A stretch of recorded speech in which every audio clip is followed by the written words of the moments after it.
There's an old Gaelic proverb that says, small holes sink big ships. I think that applies to all of us spiritually if you think about the meaning behind that old proverb. Even the tiniest little leak in a gigantic ship, if it's left unattended, if you don't fix that hole, eventually so much water is going to come in that even the biggest of ships is going down. Now think about that spiritually. The Apostle James said it a little bit differently when he said this in James chapter 3 and verse 5. He said it like this: see how great a fire, or a forest, a little fire kindles.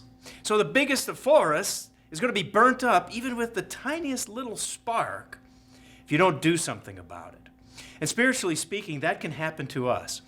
Are there any holes, little holes perhaps, in your life? Little holes can take all kinds of shapes. What about just the littlest of what you might call a white lie? How about a wandering eye? Little holes in our spiritual life that if we leave unattended could take us down. God tells us to really be careful about these things. Don't ignore even the smallest little leak, because it could take us down spiritually.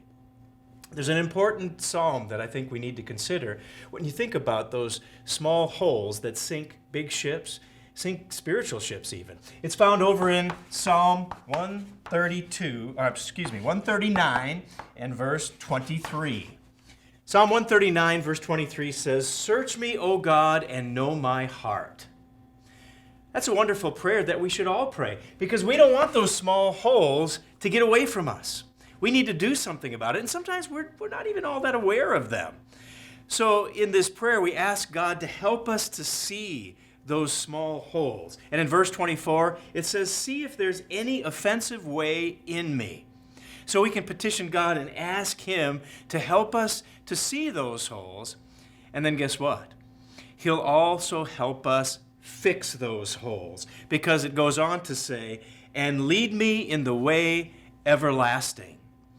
And so don't let those small leaks, those small holes, take our spiritual ship down. Let's pray to God, ask Him to help us to see those things and fix it. Let's do something about it. Because when we do something about it, we won't allow that small little problem have a huge impact in our lives. So let's fix those holes, and then there's no way that spiritual ship is going down. That's BT Daily. We'll see you next time.